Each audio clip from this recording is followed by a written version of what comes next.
Hello, j'espère que tu vas bien. Moi c'est Clémence Bressin et je t'emmène avec moi à la rencontre des personnes au service de l'environnement et de la société. Qu'ils soient entrepreneurs, responsables RSE, membres d'associations et j'en passe, ils ont fait le choix de s'engager. Mais qui sont-ils? Quels sont leurs parcours de vie? Qu'est-ce qui les anime au fond? C'est ce que nous allons découvrir ensemble au cours de ces interviews. Installe-toi confortablement ou attache ta ceinture, c'est parti. Salut Mickaël. Salut Clémence. Ça va? Ça va et toi? Oui, ça va très bien. Je suis très contente de t'avoir sur cette émission, ce podcast aujourd'hui, parce que je pense qu'on a pas mal de sujets à aborder. On en a discuté un peu avant, on se connaît depuis un moment, donc du coup c'est super intéressant de t'avoir et de pouvoir parler RSE avec toi, parce que je pense que c'est un sujet qui est aussi très très impliqué dans ton activité et au cœur de ton activité, et aussi de qui t'es et de tes valeurs, et je pense que c'est pour ça que c'est là aujourd'hui qu'on va pouvoir en discuter. Déjà, ce que je te propose, c'est de te présenter, de dire qui tu es avec ton nom, ton âge et ce que tu fais dans ta vie. Yes, ok. En gros. Trop cool. En tout cas, merci de m'accueillir dans ton podcast. Je suis ravi de pouvoir passer un petit moment avec toi et échanger autour de la RSE. Donc, moi, je m'appelle Kylian. J'ai d'ici quelques semaines 21 ans. Et donc, je suis le fondateur de l'entreprise KR Mobility. C'est un service de location longue durée de trottinettes, vélos électriques et vélos cargo. Ça, c'est l'activité principale qu'on propose pour le grand public. Et puis, on a aussi d'autres offres pour les entreprises, aussi bien sur de l'événementiel. On va pouvoir proposer des animations autour de la mobilité douce pour acculturer des collaborateurs, des citoyens à utiliser des trottinettes, des vélos ou des vélos cargo. Et puis, on a aussi cette capacité d'accompagner de bout en bout une entreprise, une collectivité à mettre en place des mobilités douces, donc des flottes de véhicules, faire en sorte que les véhicules ils soient adaptés aux utilisations des collaborateurs, et puis faire en sorte qu'ils soient fidèles à la solution qu'ils utilisent, et puis avoir des infrastructures adaptées avec un mode de fonctionnement adapté à l'entreprise ou à la collectivité pour que le service fonctionne et donc permette de remplacer certains déplacements par une voiture ou d'autres moyens de déplacement peut-être plus polluants. Donc ça, c'est vraiment les trois offres. La mission de KR Mobility en règle générale, ça va être de rendre la mobilité douce plus accessible. Je sais pas si j'ai répondu à... Je pense que c'est pas trop mal déjà. Okay. On va avoir pas mal d'infos pour commencer. Et, voilà, je vais t'expliquer un petit peu comment ça va se passer. Ok. Donc déjà, disclaimer, il y a des chats autour de nous, donc potentiellement il y a des chats qui peuvent apparaître à la caméra, ne vous inquiétez pas, si vous entendez des miaulements, c'est pareil. Nous avons à boire et à manger, donc potentiellement il peut y avoir 2-3 petits bruits, on fera attention au maximum, mais voilà, ne vous inquiétez pas non plus. On est dans une ambiance assez chill. Il y a la partie vidéo pour ceux que ça intéresse aussi, pour ceux qui sont à l'écoute. Donc n'hésitez pas à aller changer de plateforme pour avoir la vidéo si vous ne l'avez pas. Et sur le fonctionnement du coup du podcast et comment ça va se passer, on a un système qui est toujours le même ici. J'ai défini à l'avance 3 sujets qui te correspondent, Kylian, qui correspondent à ce que tu fais ou à qui t'es. Okay. Et on va les aborder pendant le podcast, sous un système aléatoire. Donc tu vas pouvoir tirer une carte où il y a un sujet. Et les cartes sont mélangées. Et donc évidemment, on ne sait pas sur quel sujet on va tomber à quel moment. Voilà, et après, on a des questions types qui reviennent tout le temps. C'est ça, ces fameuses cartes. Exactement. On a les cartes sur la table pour ceux qui nous écoutent. Et donc, Kylian va les tirer au fur et à mesure. Ok, trop cool. Alors, eh bien, on va commencer parce qu'on commence par ces fameuses cartes. Et après, il y aura des questions un peu plus types. Mais on va commencer par ça. Ok, donc là, je choisis une carte. Je te propose de tirer une des premières cartes et de voir ce qui se cache derrière. Je vais prendre celle du milieu. Je la regarde? Oui. Et donc, c'est la carte mobilité. Ok. Alors, j'ai sélectionné le mot mobilité, donc tu t'en doutes un petit peu, c'est très proche de ton activité. Ouais. Mais je trouvais intéressant d'en parler un peu plus, plutôt dans l'idée pourquoi tu as choisi ça, parce que, donc on a parlé RSE tout à l'heure, mais dans la RSE, il y a énormément de choses. Ouais. La mobilité, c'est un secteur que tu vas pouvoir expliquer, mais qui est assez important. Et du coup, j'aimerais que tu m'expliques pourquoi c'est important et pourquoi tu l'as choisi, du coup, au final aussi. Donc bien évidemment que la mobilité est au cœur des sujets RSE pour les entreprises, notamment dans le sens où c'est un des secteurs qui pollue le plus, et qu'aujourd'hui c'est aussi un des secteurs où on est capable d'apporter des améliorations concrètes et assez faciles C'est-à-dire, moi, ça fait 20 ans que je vais chercher mon pain à 1 km de chez moi, en voiture, tout seul. Par exemple, ça c'est une petite action qui est très simple pour moi, d'avoir un vélo électrique, une trottinette, un autre moyen qui est beaucoup moins polluant. Donc c'est vrai que c'est un sujet qui effectivement est important et sur lequel on peut apporter des axes d'amélioration assez facilement, rapidement. Voilà. Pourquoi maintenant j'ai choisi la mobilité? C'est un peu arrivé par hasard, pour être assez honnête. Moi, l'idée vient quand j'étais au lycée. En fait, j'avais des problèmes de mobilité, j'habitais un peu en campagne et je me rendais dans mon lycée tous les jours par le car et après je prenais le tram.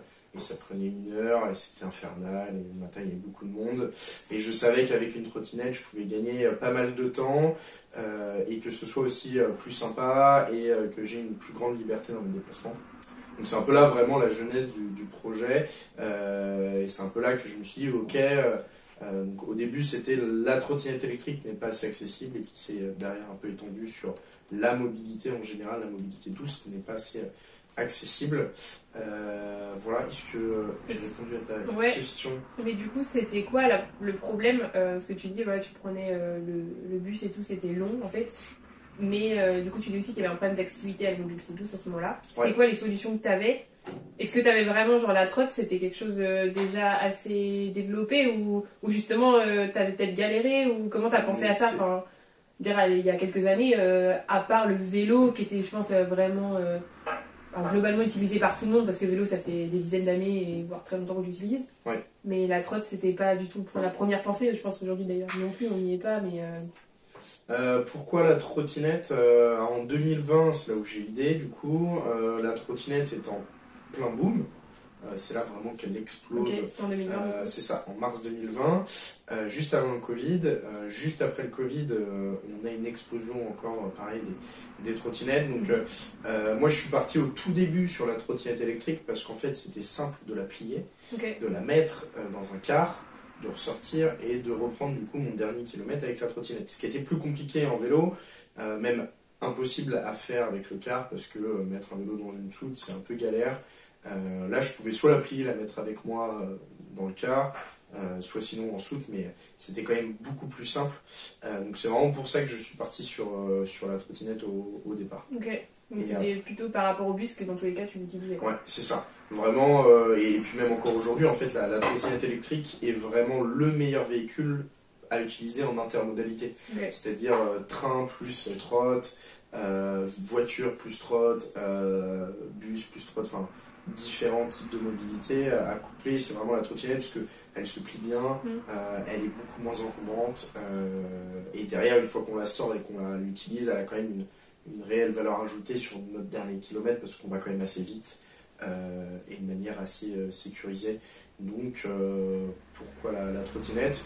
Et puis après pourquoi on s'est étendu sur le vélo et puis le vélo cargo? Tout simplement avec cette idée de base, on a fait une étude de marché, on a étudié un peu les autres besoins et on s'est rendu compte qu'il y avait d'autres besoins sur la mobilité douce en général.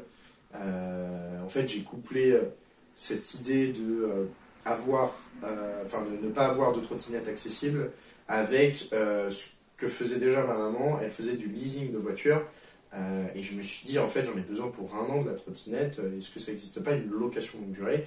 Et c'est là où, après quelques recherches, on se rend compte qu'il y a très très peu d'offres. Et les seules offres qui existaient sur le marché, je rebondis sur les différentes questions que tu posais, c'était soit que j'achète ma trottinette électrique, donc au minimum il faut compter 350 € pour un véhicule de qualité, on peut monter jusqu'à 700 en fonction des besoins d'autonomie, de puissance, etc. Mais du coup c'est quand même un certain investissement et c'était seulement pour 1 an. Ou alors sinon la deuxième solution était d'utiliser les trottinettes en libre service. Qui déjà ne sont pas disponibles dans toutes les villes. Nous, à Angers, on a la chance d'avoir ce service-là. Mais sur un besoin de long terme, c'est toujours pareil. En faisant 2-3 calculs, je me rendais compte que j'en avais pour 60-70 € par mois. Et c'est vrai que du coup, en termes de budget, c'était quand même assez élevé aussi pour moi. Donc voilà, il n'y avait pas cette solution intermédiaire de location longue durée Et c'est du coup là vraiment que j'ai eu l'idée de faire ça. En plus, ok. Non, c'est super intéressant et du coup ça montre aussi que en fait il y avait un besoin que tu as vu par toi-même parce qu'il y a ça aussi et après tu as fait l'étude de marché, du coup ça a vraiment été dans ce sens-là. Ouais, c'est ça. En fait, moi, tu l'as vécu quoi. Ouais, en fait, mon mindset c'était que pourquoi je me suis lancé dans l'entrepreneuriat, c'est parce que j'ai lancé un projet au lycée pour me faire de l'argent de poche. J'étais trop jeune je voulais faire livreur de pizza. Okay. Avec les scooters, je trouvais ça trop cool. Voilà, on était sur la route toute la journée, on livrait les pizzas et puis voilà, j'aimais bien conduire, on est jeune, on va avoir un scooter et tout. Mais j'étais trop jeune, donc il me fallait quand même de l'argent de poche parce que je voulais sortir avec mes amis, etc. Et du coup, j'ai trouvé la solution de faire un achat-revente d'écouteurs sans fil et je faisais de l'achat-revente aussi de chaussures et de vêtements. Sauf que voilà, après différentes discussions avec ma maman, qui revient souvent quand je parle de mes débuts en entrepreneuriat, c'est que en fait c'était un projet qui était en termes de durabilité, c'était quand même pas génial, et puis même éthiquement c'était pas ouf parce que nos produits que j'ai achetés et que je revendais n'étaient pas forcément extraordinaires, donc voilà, c'était bien pour le début, mais pour quelque chose de durable sur lequel voilà, on peut se dire 5 ans, 10 ans, 15 ans, il fallait quelque chose de plus stable, en tout cas plus structuré, avec une idée un peu plus poussée. Okay. Et du coup, c'est là que j'ai envie de créer une boîte. Et j'ai été sur un site, c'était Le Point de l'Entrepreneur. Je suis retourné il n'y a pas longtemps. C'est un site qui est graphiquement nul. Okay. Et par contre, en termes d'infos, quand on n'y connaît rien en entrepreneuriat, c'est vraiment incroyable, c'est plutôt bien rangé et tout. Et en fait, du coup, il y a plein de FAQ, plein de pages où on peut, où il y a différents sujets, comment trouver une idée, comment structurer le projet, comment monter un plan de comptabilité. Enfin, on a vraiment une toute première base de l'entrepreneuriat. Et je me suis mis, grâce à ce site-là, un mindset qu'il fallait que je trouve une problématique dans mon quotidien et en trouver du coup après une solution et voir avec l'étude de marché ensuite si j'étais le seul à avoir cette problématique-là. Donc c'est un peu là du coup que vient le projet et mon mindset pour en arriver jusqu'à KR Mobility. Du coup, c'est le premier vrai projet. Ouais. Et le premier vrai projet qui semble marcher. Enfin, du coup, ouais, c'est ça. Il y a souvent ce truc aussi, il y en a qui disent, après, on ne sait pas la pérennité, mais ils disent, ouais, tu testes un truc et au bout de 2 mois, tu vois que c'est pas bon et que tu réitères tout de suite. Ouais. Donc là, pour toi, ça a été un peu la bonne idée, tu penses, un peu tout de suite, genre t'avais pas, à part, alors du coup, avant, t'as vendu l'écouteur et tout ça. Ouais, c'est ça. Il n'y a pas eu de truc, il n'y a pas eu de vrais gros projets intermédiaires. Non, il n'y avait même pas de structure juridique, c'était, voilà, j'achetais tout seul, j'achetais 4-5 paires d'écouteurs, je revendais 4-5. En vrai, c'était pas, on faisait pas du tout, pas très loin de là.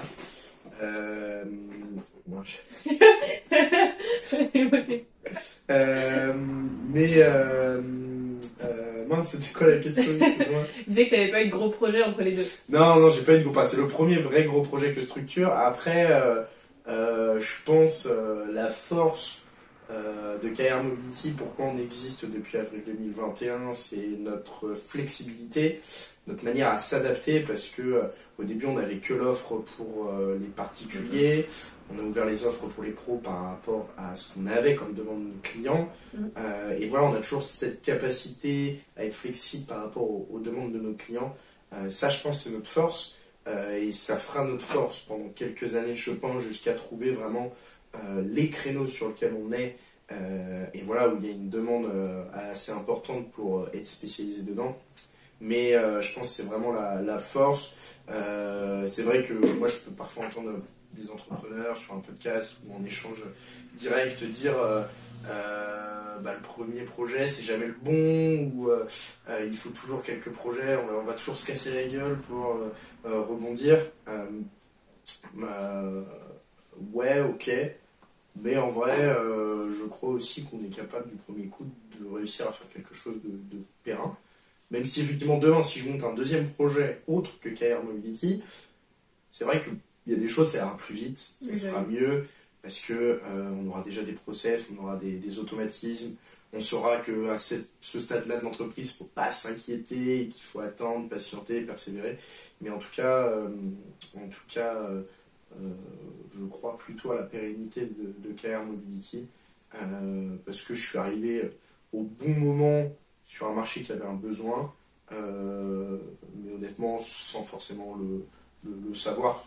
Vraiment, genre, c'est pas je suis pas the entrepreneur, juste je pense que j'ai eu un peu de chance là-dessus. Et j'y suis à saisir, donc voilà. Je trouve intéressant ce terme de chance, parce que c'est quelque chose qui n'est pas quantifiable. Ouais. Et qui pourtant, ça revient un peu dans tous les discours. Tout Ouais. le monde dit, tous les entrepreneurs à succès, tu vois, ils disent en vrai, j'ai quand même beaucoup de chance. Ouais. Et je pense que. Alors, je sais pas ce que t'en penses, alors il y a l'histoire de la chance reçue et provoquée. Ouais, d'accord. Moi j'ai toujours un oui mais par rapport à ça, dans le sens où ouais, la chance faut quand même la provoquer pour aller chercher ses premiers clients. J'ai eu de la chance de décrocher un énorme contrat. Ouais, mais il y a moyen que tu aies mis des actions en place, que tu aies été prospecté, que tu aies mis un blog, que tu aies fait une stratégie de SEO, j'en sais rien. Mais en tout cas, pour moi, la chance, c'est faut toujours la provoquer. Peut-être que tu n'as jamais fait de prospection, mais que les 1000 actions que tu as fait en amont font que, hop. Après, il y a des choses qui facilitent. Je sais pas, moi en tant que jeune entrepreneur, c'est vrai que je me suis toujours dit ça pourrait être incroyable d'avoir des parents qui ont un réseau énorme. Je sais pas, moi, quand j'ai 5 boîtes, parce que forcément, tu lances quelque chose, tu peux vite créer un système de bouche à oreille ou des choses comme ça. Il y a des choses qui facilitent, mais ouais, quand même, il y a cette notion qui est importante pour moi que la chance, on la provoque, peu importe comment. Enfin, si on a obtenu quelque chose par la chance, pour moi, il y a quand même une notion de on l'a provoqué. Plus que tu l'as reçu, quoi. Ouais. Même, du coup, même sur l'idée du projet, où tu disais que tu as été plus. Ouais, même sur l'idée du projet, parce qu'en vrai, là, du coup, je reporte ça à moi, mais j'arrive, quand j'ai quand j'ai la volonté de créer une boîte, je suis en terminale, je suis en train de m'inscrire à un Parcoursup, je peux carrément faire un cursus lambda, je suis parti en BTS après, en alternance, chez Orange. En vrai, Orange est une boîte incroyable. J'aurais carrément pu faire une bonne partie de ma carrière pro, en tout cas monter certains échelons à Orange. J'ai eu, je sais pas si c'est le courage, mais en tout cas l'envie d'entreprendre dans ce projet-là. Donc j'ai quand même été là provoquer cette chance parce que mars 2020, je sais pas ce que c'est l'entrepreneuriat, quoi. Tu me parles de business model Canva, de business plan, de prospection. Je suis au lycée en bac STMG. Je suis en train de voir la courbe de l'offre et la demande et comment se fixe un prix sur un marché, tu vois. Donc vraiment, genre, je suis loin, quoi. Et voilà, et je m'instruis par rapport à l'entrepreneuriat, je monte le projet doucement. J'ai fait le parcours les Entrep, le statut pépite, enfin voilà, je m'entoure et je cherche à développer ce projet. Ok. Voilà. C'est intéressant. Non, c'est trop intéressant. Est-ce que tu avais autre chose à ajouter sur ce sujet La mobilité. En vrai, on a poussé un peu plus loin. Mais... tous ceux qui nous écoutent, dans un rayon de moins de 10 km, on est capable de se déplacer en mobilité douce. C'est un message qui est fort. Ouais. C'est pas du... Tu avances dans mes questions là. D'accord. Je les garde, mais non, c'est pas pour faire le commercial, mais en vrai, il y a beaucoup de freins sur les gens à utiliser des mobilités douces. Et en vrai, venir au travail, si on est dans un rayon de moins de 10 km de son lieu de travail, on perd quasiment pas de temps à venir en vélo. Les gains de coûts sont énormes. Au niveau de la santé, c'est sympa aussi. Si vous faites 3 trajets dans l'année, c'est pas à rien faire, mais sur le long terme, c'est cool. Et puis même, il y a plein de choses à découvrir quand on utilise la mobilité douce, il n'y a que quand on le teste qu'on le sait. Et je pense que c'est important de faire passer ce message de ouais, mais le vélo, je ne vais pas le sortir en hiver, ouais, mais il pleut, ouais, mais... En vrai, j'ai plus la statistique du nombre de minutes qui pleut dans l'année, enfin, le pourcentage de... Ouais, le temps qui pleut dans l'année. C'est rien, c'est en vrai... Surtout que tu vas au travail le matin entre telle heure et telle heure, et le soir tu reviens entre telle heure et telle heure. C'est ça. Ou éventuellement le midi, mais c'est des créneaux très faibles en fait. Moi qui utilise quasiment tous les jours une trottinette ou un vélo, en une année, on arrive peut-être une fois vraiment trempé. Une grosse douche, quoi. Voilà. Et du du coup, on a anticipé, on a un vêtement de pluie qu'on enlève, et du coup, on est sec en dessous, mais c'est quand même assez rare d'arriver vraiment trempé, gainé, d'avoir pris une vraie douche. Ouais, pour moi, c'est important ce message-là. Je pense que les habitudes ne sont pas simples à changer. Nous, en tant qu'entrepreneurs, on se pose peut-être moins la question sur notre capacité, nous, à être modulaire et à changer. Ouais. C'est quand même beaucoup plus simple, je pense, pour un entrepreneur qui, toute sa vie, est dans quelque chose d'instable, je dois moduler tous les jours. Alors que c'est vrai qu'il y a d'autres types de personnes et sans effectivement que ce soit négatif quoi que ce soit, c'est juste une manière de fonctionner où on a une certaine routine et on a des chats déchaînés chez nous. Et cette certaine routine parfois est difficile à casser, je pense, pour certaines typologies de personnes. Ouais. Mais voilà, un message plus un message plus un message, ça pousse toujours vers une action au bout d'un moment. Donc on est encore sur cette carte-là, je lâche ce petit dossier. Ce petit truc-là. T'as totalement raison. Très bien. Et bah du coup, je te propose de tirer une autre carte. Una otra carta pour les Espagnols. Oula. Non, faut pas parler espagnol. Moi ayant fait allemand. Ok, bon, on reste en français. Time to market. Je crois que j'ai un petit peu abordé le sujet là. Un petit peu. Ok, j'espère que tu as des questions plus larges. Oui. Okay, je trouvais intéressant parce que je trouve que dans ton projet et en plus dans toi, donc dans ta vie, comme tu l'as un peu précisé tout à l'heure, okay. Tu as eu un time to market, tu étais très fort. Donc pour moi, il y en a eu deux. Il y a eu l'adéquation projet et environnement. Ouais. Dans le sens où on arrive à une période où il y a la transition écologique qui est quand même au cœur des sujets chez tout le monde. Donc tu as parlé que tu bosses avec les entreprises, des collectivités, oui, les citoyens aussi, enfin c'est vraiment un gros sujet. Et pour moi, il y a eu vraiment un time to market aussi, je pense, projet porteur de projet. Parce que, enfin tu vois, l'idée elle est venue quand même de toi à la base. Ouais. Peut-être à un moment donné, tu vois, pendant tes études, tu étais jeune aussi, et tu l'es encore, mais tu vois, c'est venu, je pense, à un moment qui est très précis aussi. Ouais. Et du coup, je trouve intéressant d'aborder ce sujet-là. Yes, il y a effectivement il y a différentes choses sur les différentes planètes qui se sont alignées au même moment. Tant sur moi du coup ma volonté de lancer le projet à un moment où la mobilité douce est en train de se développer et encore je me disais par exemple, je me rappelle quand je lançais le projet, je sors du confinement, donc en sortant du confinement, j'étais rentré en études sup depuis, donc j'habitais en centre-ville, et je me rends compte le nombre de trottinettes qu'il y a en plus dans l'espace d'un confinement, parce que les gens dans le transport en commun, il y avait tout ce qui était les notions de protection, de distance, etc. En vrai, je me suis dit, si j'aurais lancé le projet 5 mois avant, donc ça veut dire que je l'ai lancé en avril 2021, je l'aurais lancé même un peu plus que 5 mois, je l'aurais lancé genre septembre 2020, je pense que j'aurais encore cartonné encore plus sur Angers. Mais bon, ceci étant dit, c'est toujours la mobilité douce, un marché qui est en développement. Et moi je pense qu'on est loin d'être à l'apogée de ce marché-là. Pour moi ça va arriver, alors je vais donner 5 à 10 ans, c'est énorme le delta entre les deux, mais pour moi ça va arriver vraiment dans quelques années. Aujourd'hui par exemple je me rends compte dans les entreprises, un vélo, une trottinette, c'est encore... on met en place, on est des entreprises pro RSE, on met en place des vélos, c'est encore un peu ça. Dans 5 ans, 10 ans, pour moi avoir des vélos sur des entreprises qui sont dans des agglos, première couronne ou zone urbaine, ça sera quelque chose de beaucoup plus normal. Mais en tout cas c'est hyper intéressant que nous en tant qu'entreprise on soit déjà présents sur le marché pour pouvoir continuer à gagner en expérience, gagner aussi en crédibilité, notoriété, et au moment où le marché est entre guillemets à l'apogée, en tout cas encore plus en développement, on sera encore plus en capacité de répondre aux besoins.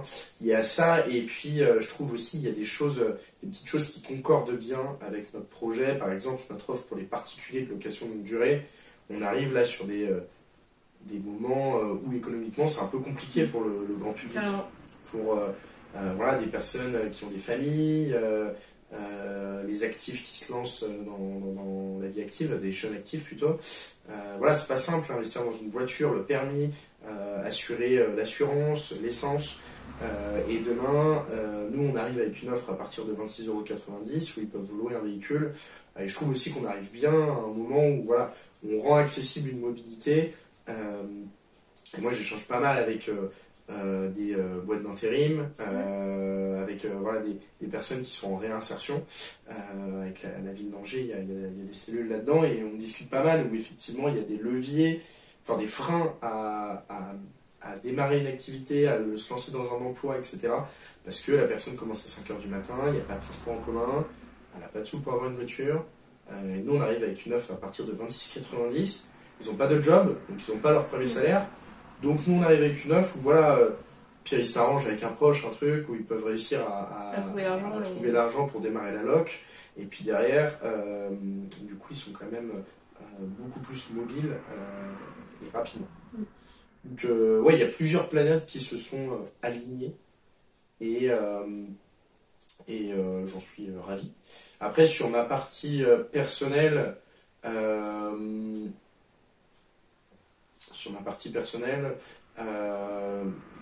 ça va plutôt dans mes valeurs, en tout cas, de moins consommer, de mieux consommer. Je suis quelqu'un aussi qui aime bien la tendance, les nouveautés.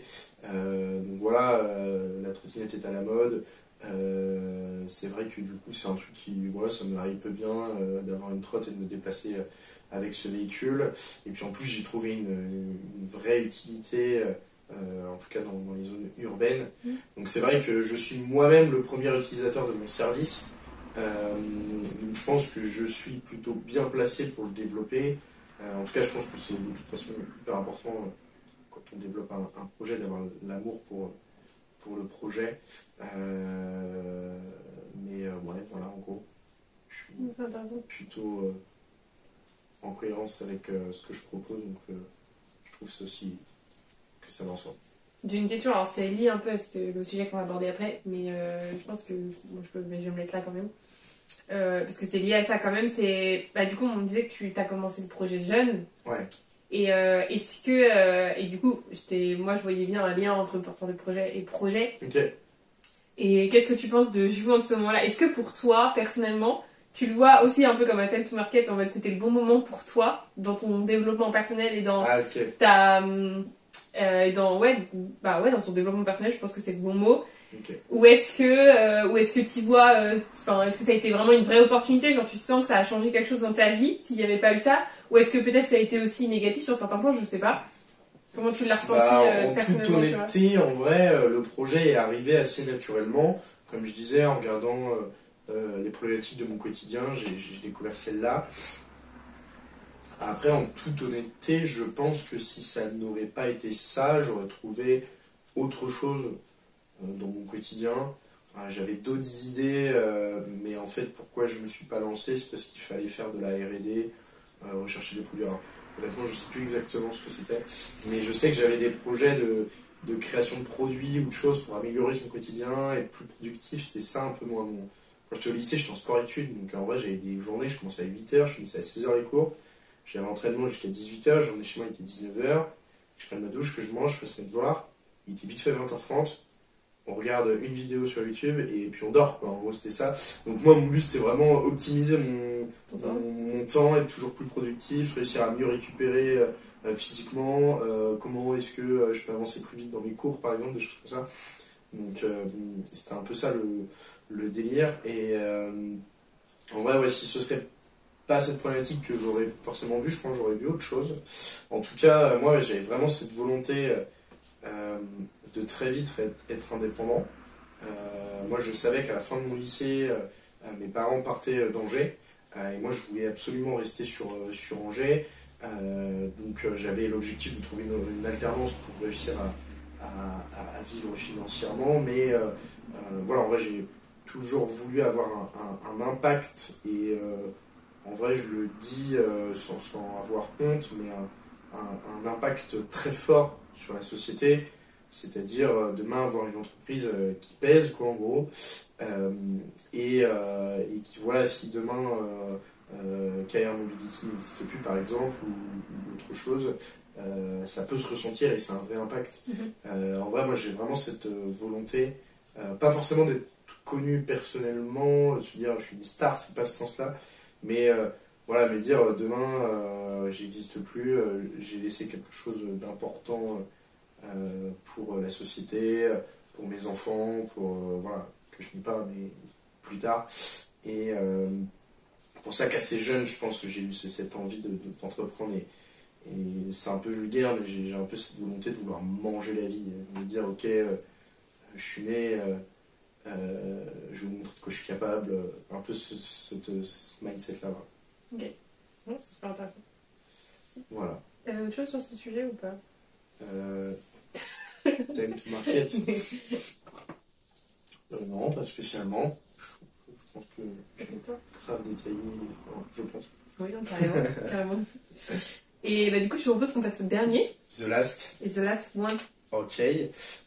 Jeune et étudiant. Ok. Ouais. Là, Donc c'est pour ça que je te disais, on a, on a un peu abordé le truc. Ok. Mais c'est quand même particulier d'être entrepreneur en étant très jeune. Enfin, toi, t'as eu l'idée, t'as dit dans c'était du lycée. Ouais. Donc t'avais 18 ans. T'as la boîte créée en 2021. Donc je suis en première année de BTS. Ouais, t'avais 20 ans. Non, même pas 18. Même pas 18. Bah oui, 18, mais oui, oui. Parce que là, j'ai encore mais oui, bah oui, oui. T'avais 18 ans. C'est quand même très jeune pour créer sa boîte. Et c'est bah, la majorité, quoi. Donc c'est plus juste. Yes. Et c'est très cool. Et t'avais du coup le côté étudiant à côté. T'étais encore étudiant. T'as pas non plus arrêté tes études pour faire ça. Non. T'as continué.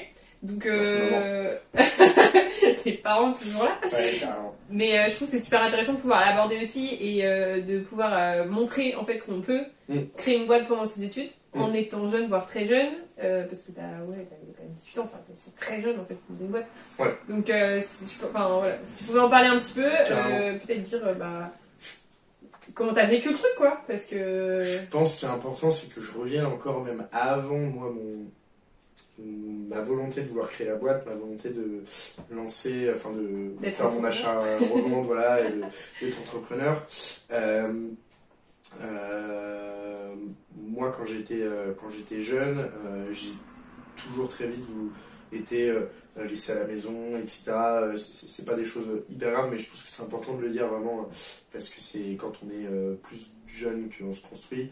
Et donc, être laissé seul chez soi, en vrai, quand on fait une journée, ça n'a aucun impact, mais j'ai régulièrement été seul chez moi, et en fait, je me rappelle un peu les premières choses que je faisais, c'était laver ma maison, typiquement faire la serpillière et tout, je désherbais dehors, j'essayais de changer ma chambre de place. En fait, je me rends compte que j'étais peu, par exemple, à me mettre devant les jeux vidéo, des choses comme ça. Je jouais à FIFA, etc. J'avais des petits trucs et tout, mais voilà, je savais que j'avais un vieux PC, par exemple, dans le garage, j'essayais de le démonter. Enfin voilà, on sent quand même, sans me saucer, c'est pas le but, mais en tout cas, je pense que c'est important d'avoir cette notion-là et pourquoi du coup j'en arrive là, mais c'est cette volonté, voilà, de faire des choses, d'apprendre, de servir à quelque chose. Et donc, voilà, au fur et à mesure où j'ai grandi, après j'ai mon projet d'achat-revente, après j'ai du coup KR Mobility, et c'est, enfin pour moi en fait, ouais, à 18 ans, en vrai, ça a été assez logique. Alors la première fois que j'ai demandé à quelqu'un de l'aide pour mon projet, c'était, j'appelle la CCI, qui a du coup des programmes d'accompagnement, et je tombe sur une conseillère en création d'entreprise, que tu connais, il me semble, Dorine, et voilà, à ce moment-là, j'ai 17 ans, et je l'appelle, et je lui dis, bon bah voilà, j'ai 17 ans, je veux faire ça, non, j'y connais rien.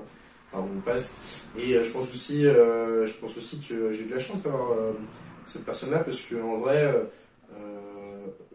j'aurais carrément pu avoir quelqu'un qui passe une mauvaise journée et je sais pas, et bref, qui sont pas la flamme du mec qui a envie de tout casser, et du coup c'était un peu la première qui m'a mis sur un rail, parce que en fait j'avais beaucoup d'idées. Maintenant il poser un wagon et puis tracer un chemin. Ouais. Donc déjà, je pense que c'est hyper important d'avoir cet accompagnement, d'avoir du monde autour pour s'entourer, pour structurer le projet, monter en compétences. Et puis après, c'est important de voir les choses sur le long terme. En fait, moi j'ai fait un BTS, pas pour être diplômé dans le commerce et après aller faire du porte-à-porte et vendre des fenêtres ou peu importe quoi. C'était pour avoir une sécurité au cas où mon projet ne marche pas. Mais dès lors où je rentre en BTS, les premiers pas que j'ai fait dans mon entreprise en alternance et dans mon école, je savais que j'avais 2 ans pour sortir avec un projet sur lequel je pouvais vivre. Mhm. Donc sur lequel je peux m'appuyer et sur lequel après voilà, je peux être à temps plein dessus. Et je voulais en fait absolument pas rebondir sur autre chose, rebondir sur aller faire serveur dans un bar à mi-temps pour après galérer sur mon projet, pas avoir le temps. Donc c'est un peu les projets, enfin le projet était déjà bien ficelé, donc à partir de ce moment-là, en fait, on a quand même une... Enfin voilà, on sait pourquoi on fait le BTS, on sait pourquoi on travaille sur sa boîte. Donc forcément, ça demande beaucoup de temps, forcément, les jeudis soirs étudiants, c'était pas tous les mêmes pour moi, même si voilà, j'arrivais à m'amuser, etc. Il y avait certaines soirées où je terminais tard et forcément j'avais du pain sur la planche quoi.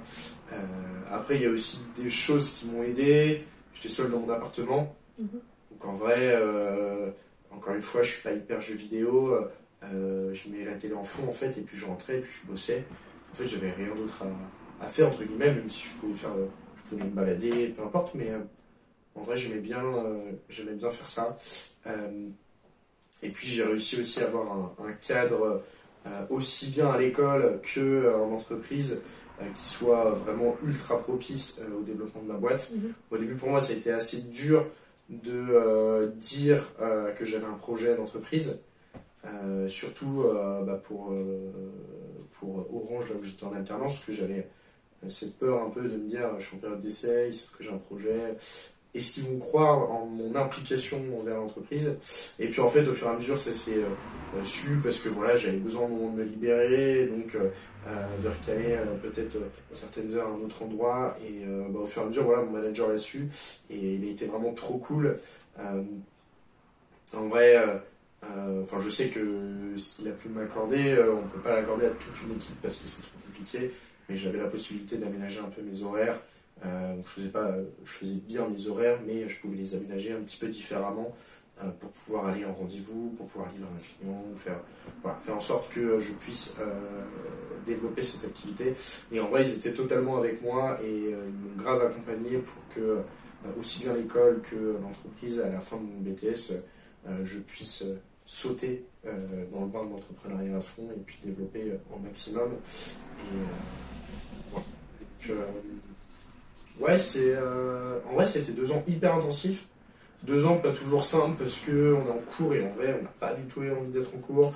Parce que j'étais 4e de ma classe et qu'en vrai, je savais que le BTS haut la main, mais il y a quand même des profs qui mettent une pression, etc. Enfin, un peu ce qui est souvent quand il y a un diplôme, quoi.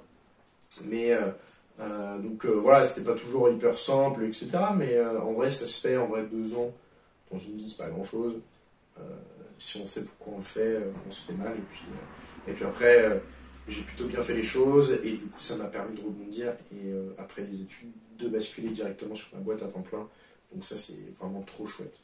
Et tu penses que tu as été plus accompagné parce que tu étais jeune? Tu vois, genre tu dis ton manager par exemple chez Orange, il a été vachement compréhensif et tu penses que... Et l'école c'est pareil, tu vois, ils étaient au courant, ils t'ont accompagné là-dedans aussi. Est-ce que tu penses que parce que tu étais du coup jeune, par exemple, si tu avais voulu faire la même chose à 30 ans, que tu travaillais dans une boîte et que tu voulais lancer une autre boîte avec ta propre boîte à côté, tu aurais été accompagné différemment. Est-ce que tu penses que ça a vraiment eu un rôle? C'est le côté jeune qui veut se lancer, tu vois? Alors, je sais pas si c'est le côté jeune, en tout cas. Chez Orange, je sais que c'est pas forcément le côté jeune qui m'a facilité les choses, c'est le côté alternant. Dans le sens où j'aimais bien, alors j'ai plus la phrase exacte en tête de mon manager, mais en gros, on savait depuis le départ que au bout du BTS, on peut être embauché chez Orange, mais c'est pas dit parce que ça dépend des opportunités qu'il y a dans les autres secteurs ou dans les autres unités. mais c'est plutôt, ouais, ils ont vraiment cette volonté de nous faire grandir. Et vraiment, l'objectif numéro 1 pour eux, c'était notre BTS. Alors, il y avait des objectifs des objectifs commerciaux quand on était à Orange, etc. Vraiment là pour le compte d'Orange, mais voilà, on avait des managers qui regardaient nos absences en cours, nos notes, et qui nous poussaient, voilà, à une meilleure performance scolaire. Et c'était vraiment cet objectif, voilà, de BTS et de continuer après. Alors soit sur des études, soit sur autre chose, mais voilà, sur les entretiens individuels, il y avait souvent cette question, est-ce que tu sais ce que tu fais après, voilà, est-ce que tu fais un bac, +3, est-ce que tu veux te lancer dans la vie active, ok, bah tiens, je connais un tel, ou je repartage ton post LinkedIn, comme quoi tu cherches autre chose. Enfin, voilà, c'était vraiment cette volonté de nous faire grandir et de nous développer et de faire un tremplin dans notre vie professionnelle, parce que alors moi je venais d'un bac juste avant, mais il y en avait certains qui reprenaient les études, etc. Et voilà, Orange sur le CV, c'est cool. Donc c'était pas vraiment le fait d'être jeune, mais plutôt étudiant, qui a fait que, ok, on sait que tu es là 2 ans, on sait que le but après n'est pas forcément que tu restes chez nous ou dans cette unité, c'est que tu grandisses et que tu t'épanouisses dans ta vie professionnelle.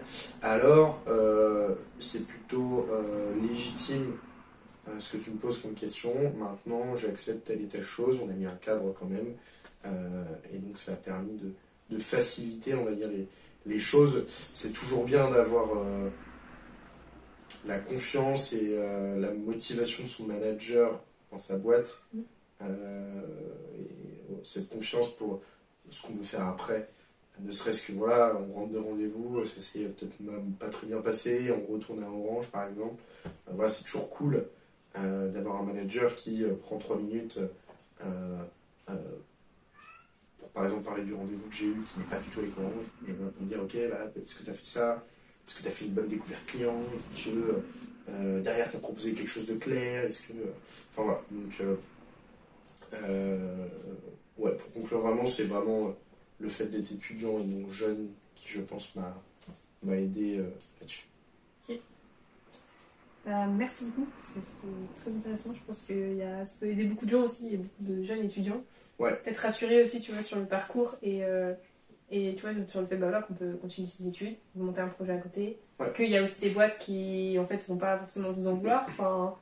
Et qui peut-être sont là pour vous accompagner, sont bienveillantes comme tu l'as vécu. Donc je pense que ça peut rassurer beaucoup de gens et peut-être ouvrir des portes à certains jeunes qui n'osent pas forcément. Ouais, carrément. Et je trouve ça intéressant d'en parler. Et là, bah moi, ce que je viens de témoigner, c'est vraiment mon parcours à moi perso, ce que j'ai vécu, mais ce qui est important, c'est que voilà, l'entrepreneuriat, on peut arriver par plein d'autres chemins.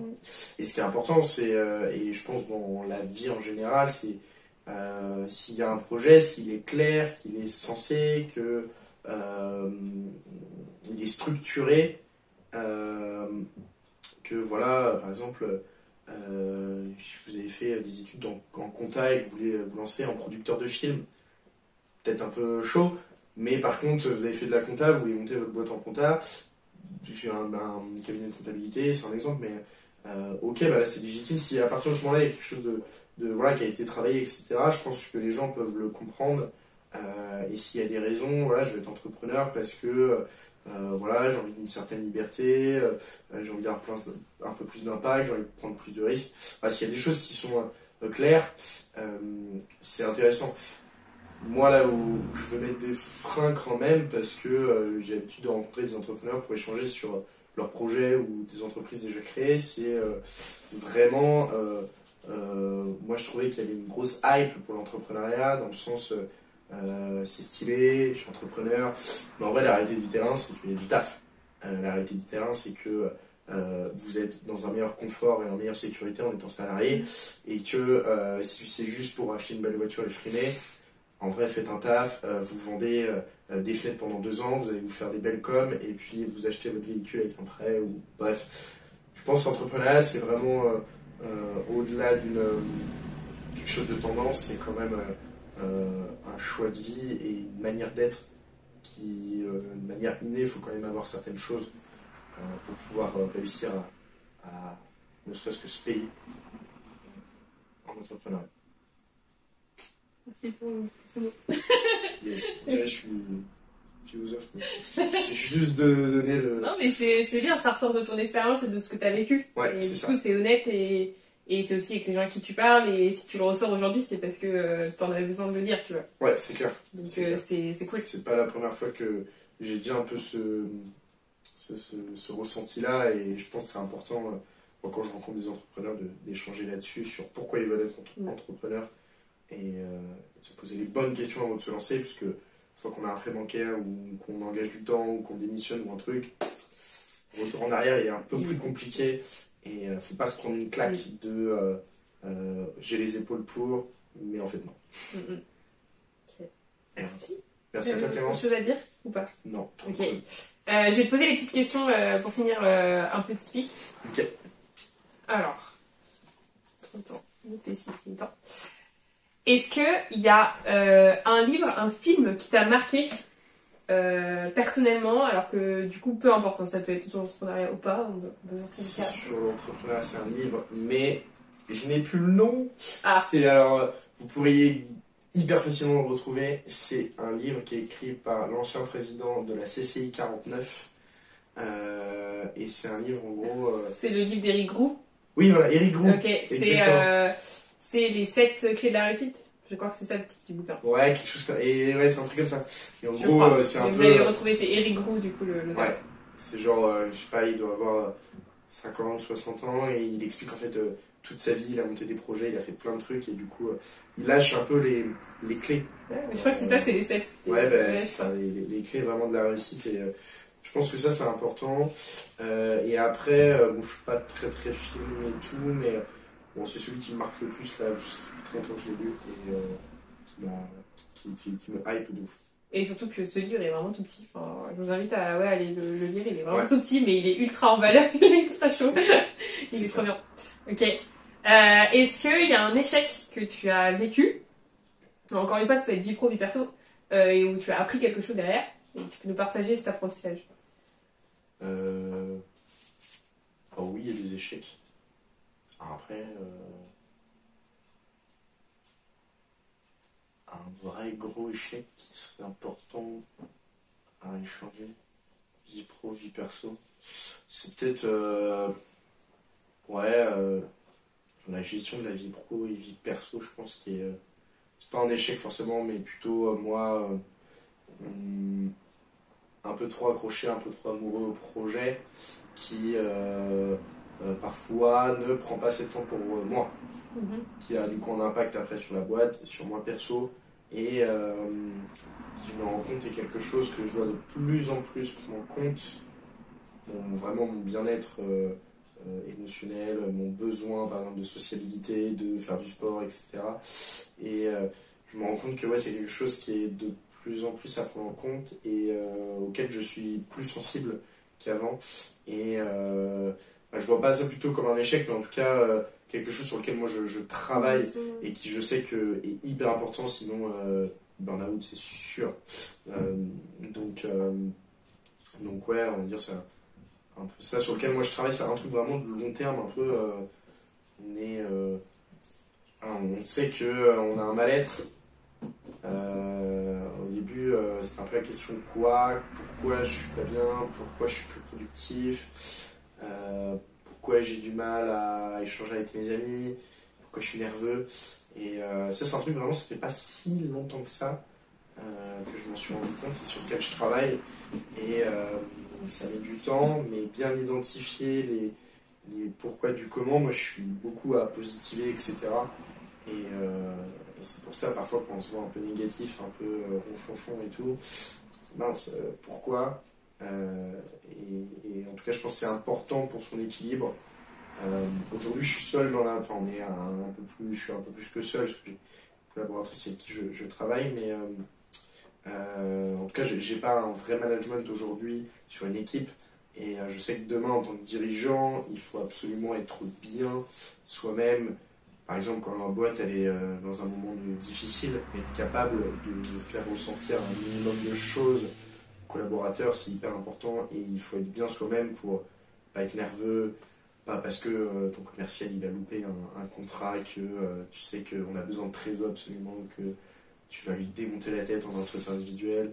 Enfin voilà, je pense que je vais un peu loin dans la réflexion, mais je pense qu'elle est importante dès le départ de l'avoir parce que on peut vite tomber dans un truc sans vraiment s'en apercevoir. Surtout un mec comme moi qui, dans la vie perso, est assez seul, etc. Donc on peut vite avoir peu de monde qui tire la sonnette d'alarme en mode ça va pas la Kylian. Et du coup, être assez vigilant là-dessus pour éviter genre the bullet, quoi. Ok.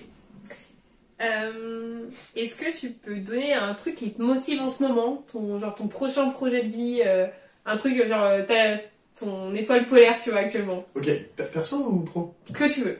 Okay. Ça peut être dans les deux, ça peut être... De toute façon, c'est lié de ouf, mais en vrai c'est vraiment faire passer un gap à l'entreprise. Et puis en vrai, perso, j'aimerais bien acheter une maison. Et j'aimerais bien démarrer mon activité, enfin pas mon activité, mais démarrer en tant que dans les sports mécaniques. J'aimerais trop essayer de, je sais pas, faire un peu de karting ou des choses comme ça. Même si, pour revenir un peu au tout début du podcast, niveau RSE, etc., ce ne sont pas forcément des secteurs les plus responsables. En tout cas, moi, personnellement, je me sens légitime de pouvoir en faire un peu, dans le sens où, au quotidien, je fais très attention, ou en tout cas assez attention pour me dire, je peux essayer ça, mais ouais, j'aimerais bien essayer un peu le sport mécanique, je sais pas, moi, faire une compétition. Je sais qu'il y a la Fan Cup, ça s'appelle, c'est un peu une des compétitions automobiles les plus accessibles facilement. Ça, c'est un peu plus sur le long terme, c'est pas de l'investissement, mais ouais, continuer à bien développer la boîte, être encore mieux, et acheter une maison, et voilà, commencer un peu une vie avec un peu plus de stabilité et de sécurité. Je pense que c'est important au bout d'un moment, et ça passera par la stabilité de ma boîte, avec après du recrutement, etc., et une capacité financière encore plus élevée, et donc une meilleure sécurité. Okay. Est-ce que tu as une petite routine positive rapide à partager, un petit truc que tu fais tous les jours et que tu trouves vraiment intéressant Ouf. La sieste après manger. Ok. La sieste après manger, une demi-heure, vraiment pas plus. Incroyable. La sieste après manger, et vraiment ouais, cette capacité à réussir à gérer ses émotions, typiquement petite hypnose pour s'endormir, un truc un peu au début j'étais pas trop pour, ça fait un peu pas besoin d'hypnose pour dormir, hein, mais bon, si en vrai c'est cool, en vrai il faut que tu l'écoutes au bout d'un moment, en vrai le mec il te détend vraiment juste en parlant, et je trouve ouais, c'est important, ouais, sommeil, vraiment avoir un sommeil cool, donc moi routine c'est mes 8 heures de sommeil, ma petite demi-heure après manger, parce que je sais que je suis naze, et puis une bonne alimentation au quotidien pour être performant au quotidien. Okay. Et du coup, est-ce que tu avais un message à faire passer? Alors, tu l'as fait passer un peu dans le milieu du podcast, je pense, celui sur, par rapport au point de 10 km, okay. L'importance de la mobilité. Je sais pas si t'en as fait un autre, mais moi j'ai trouvé que c'est vraiment le message important, en tout cas, okay. Je l'ai balancé comme ça. Yes. Est-ce que si j'ai un message dessus, particulier à laisser? Bah déjà, ouais, tous ceux qui travaillent dans un rayon de moins de 10 km de votre domicile, allez-y en vélo ou en trottinette, ça vous coûtera moins cher. Et faut pas dire que vous avez un enfant ou quoi que ce soit, parce qu'il y a des vélos cargo, et du coup vous pouvez très bien mettre votre enfant dedans. Voilà, petit message. Si je peux lâcher un autre message, je sais pas, en vrai, foncez, hein, qui fait la vie, on n'a qu'une vie, donc faut être positif et faut foncer, quoi. Right. Ouais, pour tout, quoi. Pro, perso. Bien. C'était quoi Ouais, non. Très bien. Foncez. Et dernière chose, est-ce que tu penses à quelqu'un qui pourrait passer dans le podcast et qu'on pourrait inviter après toi? Yes. Pour parler RSE. On a mis pour parler RSE. Ouais. Ah, en vrai. Je sais pas s'il a une notion RSE, mais je pense que ça pourrait être cool de l'interroger parce que c'est un secteur, je pense, où il y a des questions. j'ai mon cher ami Dorian Novelli qui monte une enceinte qui s'appelle tout simplement Novelli. Parce qu'il est un peu comme moi, et puis toi d'ailleurs, parce qu'on a peu de personnalité, on est des noms dans nos projets.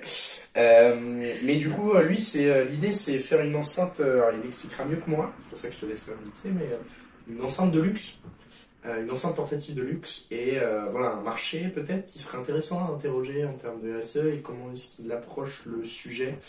Est-ce que c'est quelque chose qui est pas lui qui connaîtra mieux le marché, est-ce que c'est quelque chose qui est important pour le marché du luxe, et comment est-ce qu'on l'aborde et comment est-ce qu'on le market par exemple. Voilà.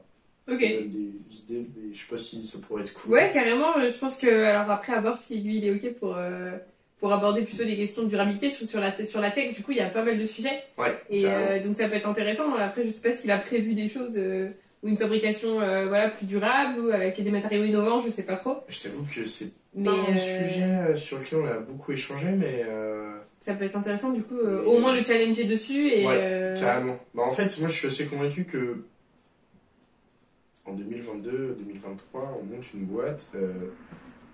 Dans le business plan, en vrai, il y a une partie RSE qu'on met, quoi. Ouais. Et donc, peu importe la boîte qu'on crée, alors tu demandes à une boîte qui a depuis 40 ans, ça met un peu plus de temps à se mettre en place, mais aujourd'hui on crée une boîte, même une banque, même quoi que ce soit, en vrai, souvent il y a une question, est-ce qu'en termes de RSE, est-ce que machin, enfin, voilà. Et du coup, je pense que c'est quelque chose quand même qu'il a déjà, sur lequel il a réfléchi, même s'il n'a pas forcément posé noir sur blanc. Enfin, j'espère pour lui en tout cas que voilà, c'est un sujet sur lequel il a déjà des idées pour avoir un meilleur impact que ses concurrents. Alright. Bah, merci beaucoup à toi. Merci à toi Clémence, trop cool. Et à bientôt. À bientôt. Abonnez-vous. Abonnez-vous. Oh oui, je l'ai pas dit. Abonnez-vous, likez. Voilà, quand on fait le côté un peu market, un peu relou, mais qui est important. Mais ouais, en vrai, c'est hyper important. Un petit clic et c'est incroyable. Et ça peut tout changer. Vraiment. Exactement. Merci. Ciao. Eh oh, ce n'est pas fini. J'avais quelque chose à ajouter. Tu nous as écoutés à la radio sur Spotify ? Sache que tu peux aussi nous regarder sur YouTube. Retrouve les liens, les anciens épisodes et les infos sur radio-g.fr dans l'onglet Émissions RSE Time. Ou clique directement sur le lien dans la description si tu es déjà sur YouTube. Tu as aimé cet épisode ? Ça me rendrait super heureuse de le savoir. Et quand je suis heureuse, je pose des questions vraiment pertinentes paraît-il. Écris-moi un mot doux en commentaire, mets-moi 5 étoiles sur Spotify ou contacte-moi sur LinkedIn, ça fera l'affaire. Moi c'est Clémence Bressin et je te dis un grand merci pour ton écoute. Angevin, je te donne rendez-vous dans 2 semaines sur Radio G au 101.5 FM. Pour les autres, hâte de vous retrouver sur Spotify ou YouTube.